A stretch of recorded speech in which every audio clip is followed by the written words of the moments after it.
진솔하고 찐한 담소를 나누는 시간입니다. 오늘의 찐담 주인공은 전남의 보건, 복지, 환경 문제를 고민하고 관련 정책을 주문하는 분인데요. 전라남도의회 보건복지환경위 최선국 위원장과 함께하겠습니다. 안녕하세요. 네, 안녕하세요.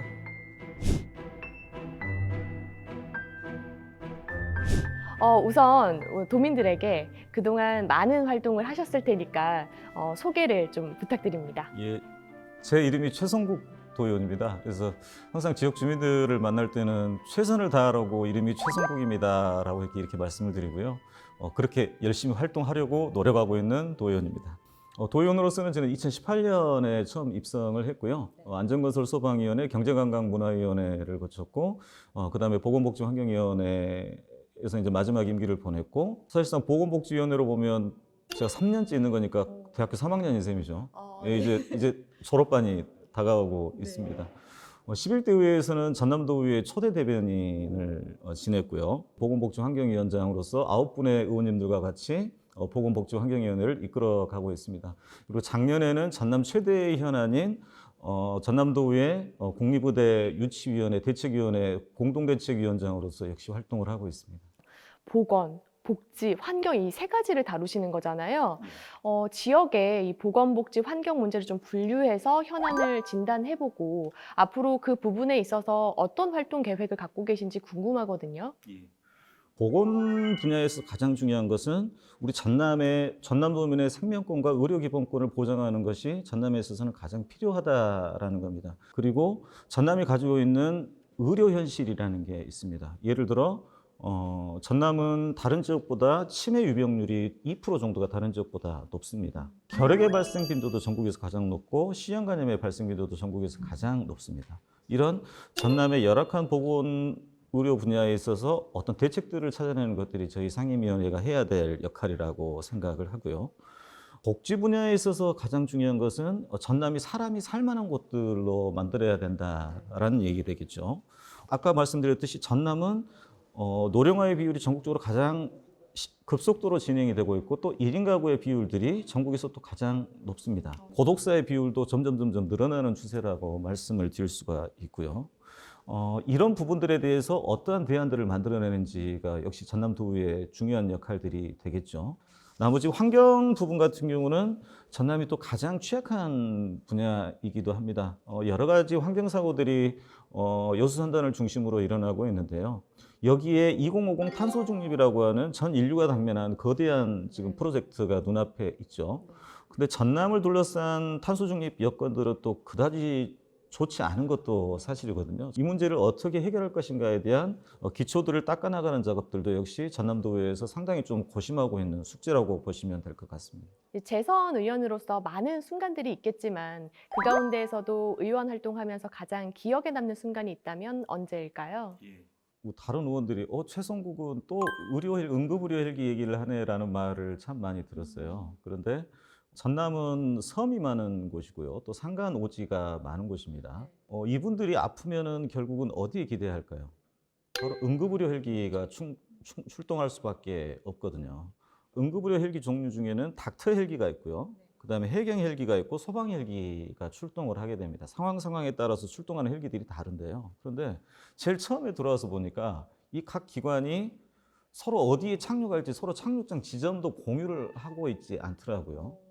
통합해서 운영을 해야지 왜 이걸 따로따로 운영을 하는 거죠? 라고 하나하나 제가 모든 것들을 다 찾아가지고 대안 제시를 했었거든요. 결국 이제 그것 때문에 응급의료 헬기 운용 지침이 정부에서도 바뀌게 됐었습니다. 그런데 응급의료 헬기 착륙장이 이제는 또 대부족한 거예요.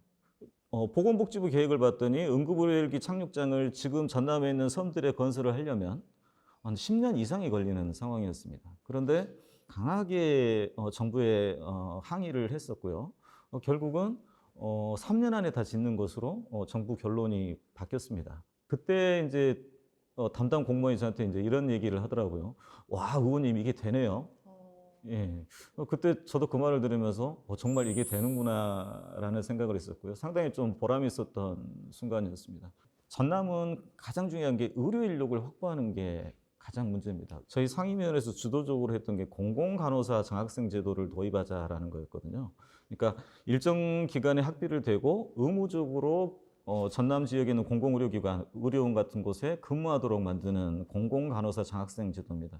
이 제도가 이제 시행 1년째 지금 이제 접어들고 있는데 최근에 선발 모집 과정을 거쳤는데 거의 한 2대1 가까이가 됐다라고 합니다. 상당히 저는 중요한 진척이라고 생각을 하고 저는 의회가 할 역할을 제대로 했다라는 생각이 듭니다. 이제 환경 문제를 좀 얘기를 해보려고 하는데요.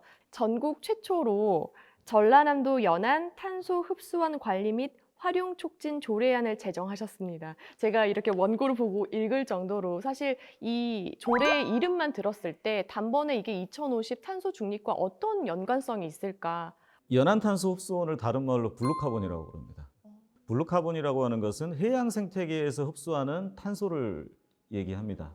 전남이 저는 신이 주신 축복 중에 하나가 넓은 해안선과 갯벌을 가지고 있다라는 거라고 봐요. 지금까지의 탄소 흡수원은 거의 대부분 산림이 대부분이었거든요. 최근에 이제 국제적으로 이렇게 새롭게 떠오르고 있는 게 바로 블루카본을 통한 탄소 흡수거든요. 우리나라 같은 경우도 작년에 블루카본이 처음으로 이제 우리나라 NDC라고 그러는데요. 국가 감축량 목표에 처음으로 포함이 되게 됐죠. 네. 학계에서는 갯벌 역시도 충분히 탄소 흡수로 인정이 가능하다라는 거고요. 국제적인 컨센서스가 점점 모아지고 있는 단계고, 자 그렇다면 전남은 무엇을 준비를 해야 하느냐? 전남이 가지고 있는 가장 비교 우위 자원인 바로 갯벌을 활용해서 2050 탄소 중립에 대응을 해보자라는 거고요. 그래서 전국 최초로 조례를 제정을 하게 된 겁니다. 그러니까 그 탄소 중립으로 가기까지 탄소 흡수원들이 지금 많이 필요한 상황인데 전남에 그런 자원이 될 만한 곳이 많이 있다는 말씀이신 거죠? 그렇죠. 네. 마지막으로 도민들에게 한마디 부탁드립니다. 저희 상임위원회 슬로건이 건강한 전남, 촘촘한 복지, 그리고 지속 가능한 환경입니다. 그런데 전남을 둘러싼 환경들은 그리 녹록하지는 않습니다. 보건의료 환경은 열악하고요. 복지는 아직까지 복지를 필요로 하는 모든 사람들에게 닿고 있지 못합니다. 이럴 때일수록 우리 전남 도민들의 지혜가 필요하고요. 단순하게 지금 현재 이런 현안들에 대해서 하나의 부서, 하나의 기관에서는 이 문제를 처리할 수 없다라고 봅니다. 전남도가 당면한 여러 문제들에 대해서 최대한의 노력들을 통해서 부서 칸막이를 없애고 공동의 의제로 삼고 이것을 해결하려고 하는 노력을 이제 해야 될 때다라고 생각을 합니다.